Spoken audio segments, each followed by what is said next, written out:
ГСП онлайн. Городские новости сейчас. Среда, 19:00. Городской дворец культуры. Праздничный концерт в честь 135-летия уголовно-исполнительной системы России. В зале аншлаг. Люди в погонах не могли пропустить посвященное им торжество. И не зря. Концерт становится вечером чествования людей, чей труд зачастую остается незамеченным. Сегодня для них выступают лучшие коллективы города. Но и тут не обходится без сюрпризов. На сцену выходят не только профессиональные артисты, но и сами сотрудники УИС. Потанцуй со мной, любимая,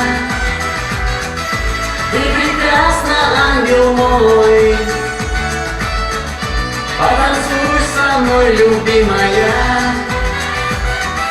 потанцуй еще со мной. Виновники торжества остались довольны. Все коллективы уходят со сцены под бурные аплодисменты.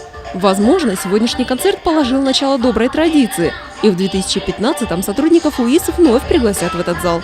Не по случаю юбилея, а в качестве благодарности за их нелегкий труд.